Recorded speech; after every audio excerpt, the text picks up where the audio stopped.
हमारे गुरुवर, मैं छोटा सा अदना सा शख्स हूँ, आपसे कुछ सीखने यहाँ आया था। मैंने जो अभी तक रीड किया है, सच बात तो ये है कि जंग आज़ादी से लेकर अभी तक और जंग आज़ादी के पहले, सच बात तो ये है कि हिंदी तभी थी जब जंग आज़ादी के पहले हिंदी थी, और जंग आज़ादी के बाद अंग्रेज़ तो चले गए मगर अंग्रेजियत दे गए। और ये कड़वा सच है। अगर दो शब्द बढ़िया इंग्लिश के बोल दिए, भले चाहे लकड़ी वाले के सामने हो, अब भले चाहे एवाइड को हम डिवाइड कह रहे हो, मगर वो कहेगा इंग्लिश बड़ी अच्छी बोलता है। अब थक जाने का गई की भाषा जब इंग्लिश वाले के सामने बात होती तब समझ में आता है कितना अच्छा इंग्लिश बोलता है। तो हिंदी जो अपने वतन की एक पहचान थी, और ख़ास तौर से अपने इस क्षेत्र की, अपने यहाँ बुंदेली भी बोली जाती थी, कितना अच्छा लगता था। इसी का नाम था हिंदुस्तान, जो तमाम मिश्रण भाषाओं से और तमाम जाति समूह से, तमाम पहनावे से पहचाना जाता था। आज हम पूरी तरह से अंग्रेजियत पर जा चुके हैं। बाकी तो भाई साहब ने बहुत कुछ कहा और सच कहा, कड़वा कहा। ये हालत हो गई है कि आपने सब लोग जानते हैं और देखा होगा, एक हमारे मुख्यमंत्री थे, मैं नाम नहीं लूँगा दोनों मुख्यमंत्रियों का, उन्होंने परीक्षा कराया और नकल कराकर पास कर दिया। एक मुख्यमंत्री आए, कहीं परीक्षा भी नहीं कराएंगे तो पास कर। क्या हमारे यहाँ का शिक्षा स्तर है और क्या आगे रहेगा जब बिना परीक्षा के लड़का पास होगा?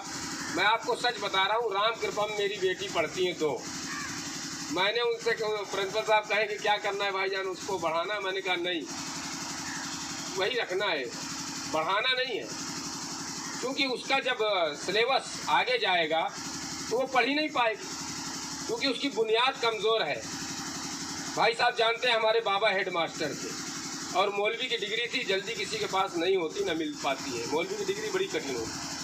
वो बुनियाद मजबूत कराते थे। मुझे खूब याद है, जब तक आ नहीं लिख लेते थे तब तक का नहीं लिखवाते थे, जब तक का नहीं लिख लेते तब तक खा नहीं लिखवाते थे। और ऐसी उनकी हैंड राइटिंग थी कि एकदम छाप दिया होता। सभी लोग जानते हैं, भाईजान भी, अख्तर भाईजान भी जानते हैं, सब लोग जानते हैं। वो क्या था, वो बुनियाद थी। जिस बिल्डिंग की, जिस आप तो इंजीनियर साहब बैठे हैं, जिसकी बुनियाद मजबूत नहीं होगी उसकी इमारत का कोई भरोसा नहीं है।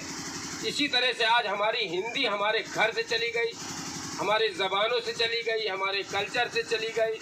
अब जगह अगर हम इंग्लिश नहीं बोलते, मैं इंग्लिश का विरोध नहीं कर रहा, मैं लैंग्वेज का विरोध नहीं कर रहा।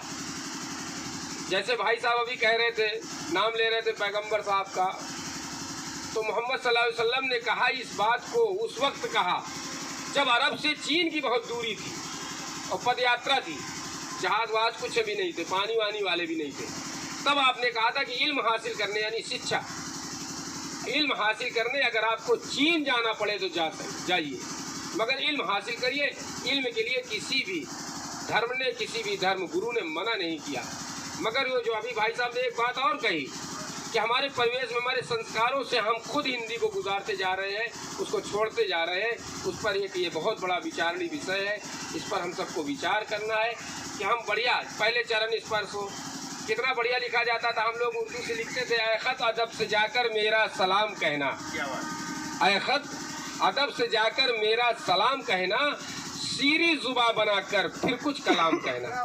सीरी माने होता मीठी, सीरी जुबा बनाकर फिर कुछ कलाम कहना। ऐसे खत का जो है उन्वान रहा करता था, शुरुआत रहा करती थी, उसकी हेडिंग रहा करती थी। और हिंदू भाई जब हमारे साथी लिखा करते थे तो लिखा करते थे कि पिताजी सादर चरण स्पर्श करता हूँ। मकसद कहने का कि ऐसी भाषाओं का प्रयोग हमारे जीवन शैली से जाता जा रहा है, उसके हम सब दोषी हैं। हम किसी को दोष न दें, हम सुधरेंगे, युग सुधरेगा। जय हिंद, जय भारत।